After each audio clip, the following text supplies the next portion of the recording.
So one of the things that I think we do in life is we equate ourselves very much to currency or to a sentimental picture.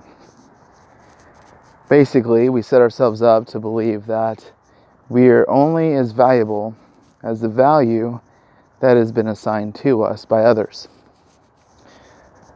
An easy trap, and kind of logical.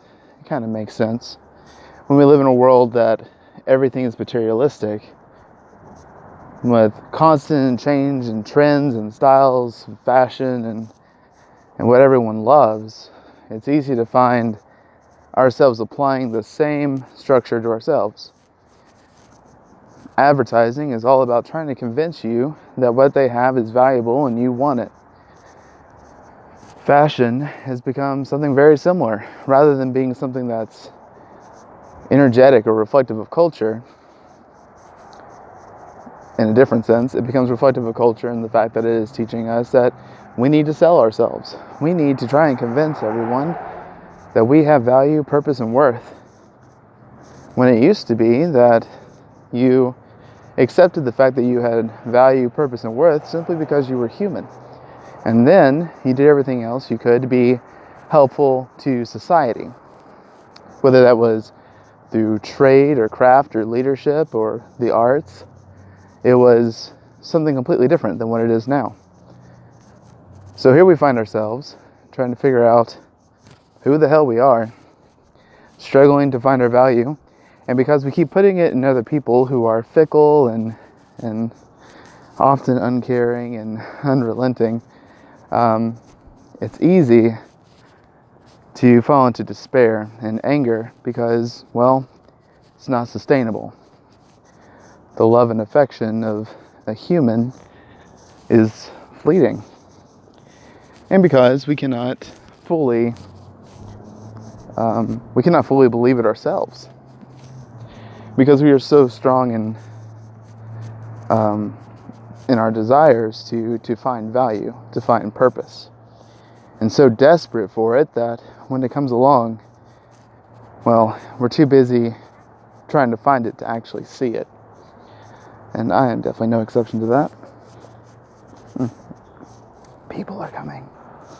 So here I am, chief of hypocrites, constantly telling people that they need to remember their value, remember their worth, and all the while failing to take the time to see my own. I am terrible at the act of self-compassion and self-love. And I wouldn't be surprised if I didn't embitter just a few people because of that reality. In so many ways, I find that I am hypocritical.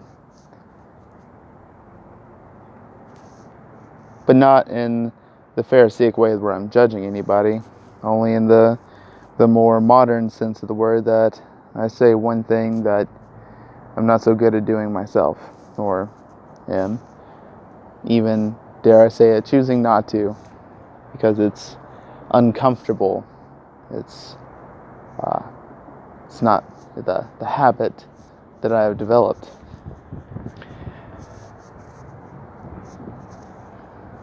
All of it leading me to this place of just constantly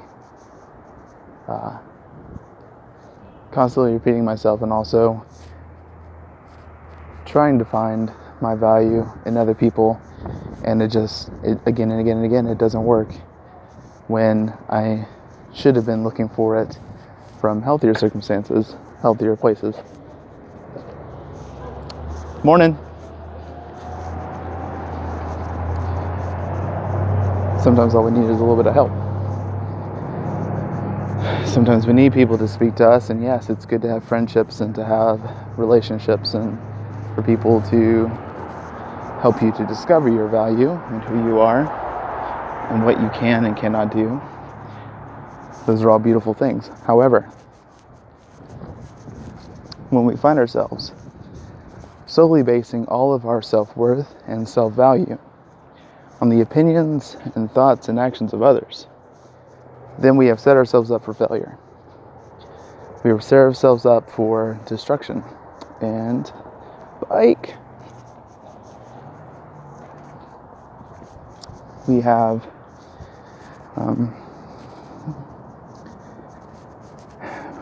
we will find that we will only solidify our broken perspective of ourselves because we have not learned to be self-accepting, and we have not learned to see ourselves for the innate value that we already had within us from the very beginning, from conception, and as the Bible would even put it, even before that.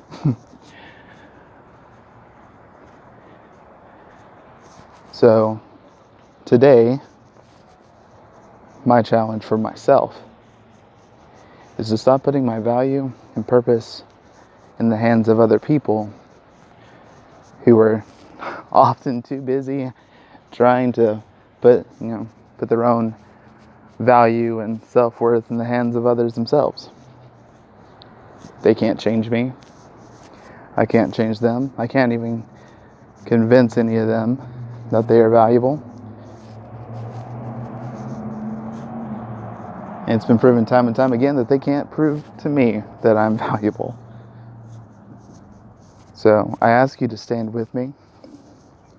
Take up this challenge with me, that we learn how to self-care. We learn how to self-compassion.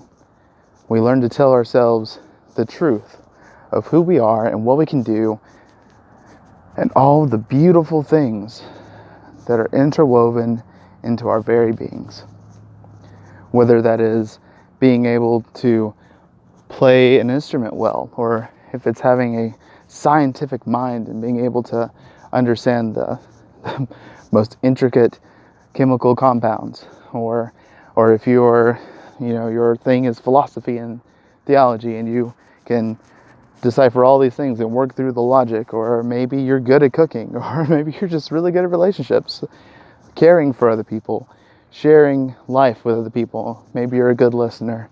Whatever it is that you're good at, look at that and realize that that is a part of who you are, and that is not determined by somebody else. The value of it is innate. It is not depicted or assigned by some third party that is right there in the same boat with you, trying to figure it out and trying to find value themselves. Just a little thought for today.